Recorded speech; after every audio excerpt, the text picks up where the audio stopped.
Welcome back guys, PC Basic Tips. Nagpiprint nga pala tayo ngayon ng sticker guys. Yan. In-edit na namin to. Nilagay namin sa Microsoft Word. Tapos ipiprint natin sa sticker kasi yung pamangkin ko ay birthday bukas. Kaya nagpagawa si ate ng photo sticker na ididikit sa mga souvenir. Kaya ayun guys. Tara pakita ko sa inyo guys yung ginagawa nating sticker.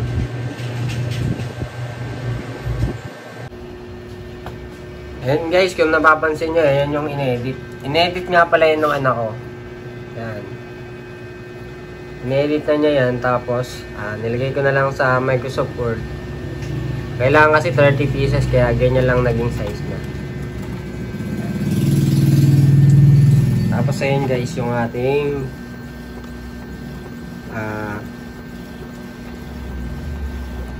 tawag dito, photo sticker band. Hindi na ba tawag doon? Yan, matatapos na guys. And ito kagandahan sa Epson L360 guys eh. Nakikita na natin yung piniprint natin. Naiangat niya kasi eh. Yan, mga matatapos naman oh. Tapos pakita natin sa inyo guys yung finished product niya.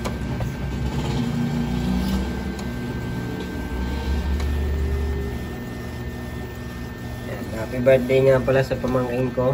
Nagaganapin bukas. Basic nga lang din pala gumawa guys ng photo sticker. Basic lang yan, para lang din tayo nagpiprint sa mga bond paper. Ang pinagkaiba lang, sticker gagamitin natin. Tapos meron din ako guys na ano, tawag dito yung sticker, yung pinaka pwede natin gamitin pang outdoor, yung parang magiging ano siya, may magkaka-plastic sa loob. Meron din ako noon, papakita ko sa inyo guys maya pag natapos tong ano na to. Piniprint natin. Pwede rin natin lagyan noon sa ibabaw, para maging pwede siya sa outdoor. Kaso medyo mahal, sinisingil ko doon. Ito kahit hindi naman natin lagyan na nung parang plastic, parang photo plastic na ilalagay natin sa ibabaw. Kahit hindi na natin lagyan nun kasi pang lalagay lang naman yun sa mga souvenir. And guys, matatapos na.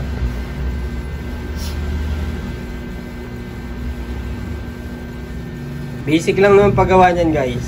Parang normal na pagpiprint lang sa band. Pag ano, gagawa rin tayo ng mga tutorial yan. Sa ngayon kasi, all goods pa yung ating mga ano, ating mga PC, all goods. Wala pang nasisira. Ultimo mga printer natin, all goods pa yan.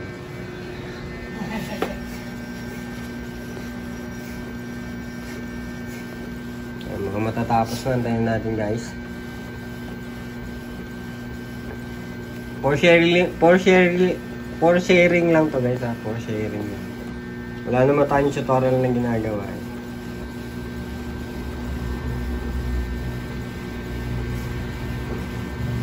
Maganda rin quality naman yan. Yung settings nga pala ginawa ko dyan guys is more setting tapos high quality. High quality lang natin pag medyo matagal na yung ating printer. Para mas marami siyang ink na nilalabas, mas maganda yung print niya. Tips lang yung tips.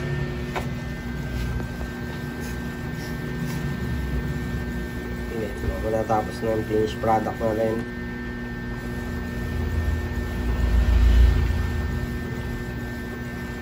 So, kung naalala nyo, ito yung nilagyan natin langis, yung terminal na yun. Ayan, diba? Nakakatulong yan eh. Nilagyan natin ng langis. Yung terminal ng head printer natin. Para pag naglalaro siya, medyo smooth. Yung saktong lagay lang guys, ha? Baka kung dadamihan. Pag nasobrahan kasi lagay natin langis, minsan dumidikit dito sa band. Papangit yung print, nagkakamansya.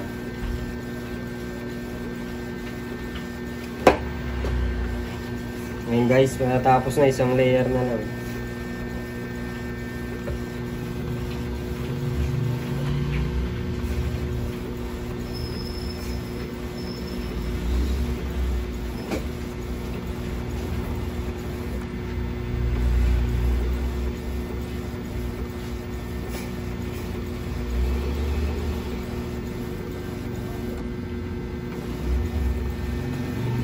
Isang layer na lang.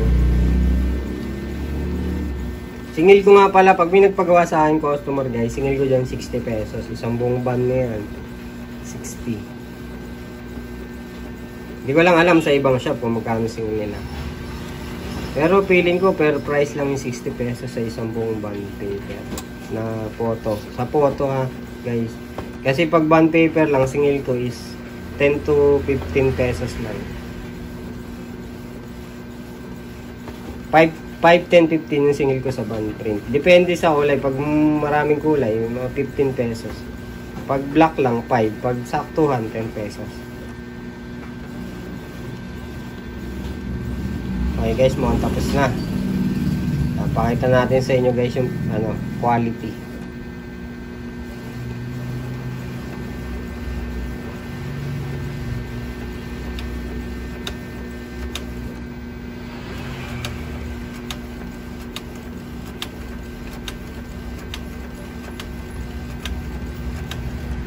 Parang nagkaroon ng issue dun sa sa bandang dulo.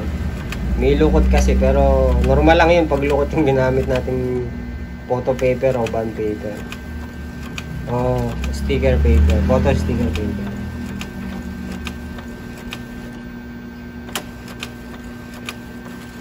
Okay guys, tapos na.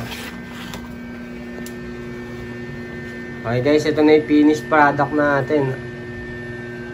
Ganda naman ng quality guys. Ang settings na ginawa ko sa kanya guys is high quality. Para maraming ink ang ilabas ng ating printer. Mas maraming ink, mas good quality ang kalalabasan.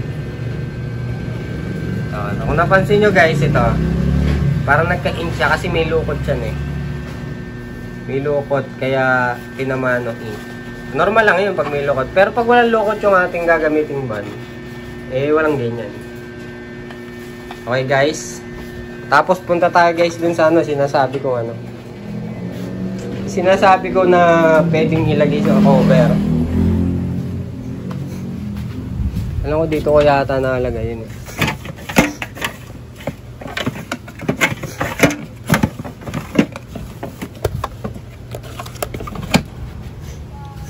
Ako, di ko na yata makita. Eto. Ito guys. Lai, may mga sticker pa pala ako dito. Lai, dahil pa pala to. Ito guys, yung sinasabi ko sa inyo na Ayan. Cold laminating film. Photo top. Cold laminating film, photo top pala tawag doon. Nakalimutan ko na tagal na Ito yung tsura niya guys. Yan. Sticker yan. Ay, parang sticker din yan. Parang papel yan. Ay, parang plastic yan guys. Ayan. Tapos, ilalagay natin. Kuwari, ito yung ating pinrint. Tatanggalin natin yan. Tapos ilalaminate natin sa laminating film. Lalagay natin sa cold coating. Huwag sa seal. Pag seal, mainit yun guys. Pag cold coating, wala siyang init. Pipid natin, papatong na sa ibabaw itong ang tawag doon, cold laminating film. Okay guys. Sunod na mga vlog ay gagawa tayo ng tutorial kung paano naman maglagay ng mga top na to. Sa ngayon, review lang, quick review lang naman to. Wala namang tutorial to. For sharing lang. Maraming salamat guys.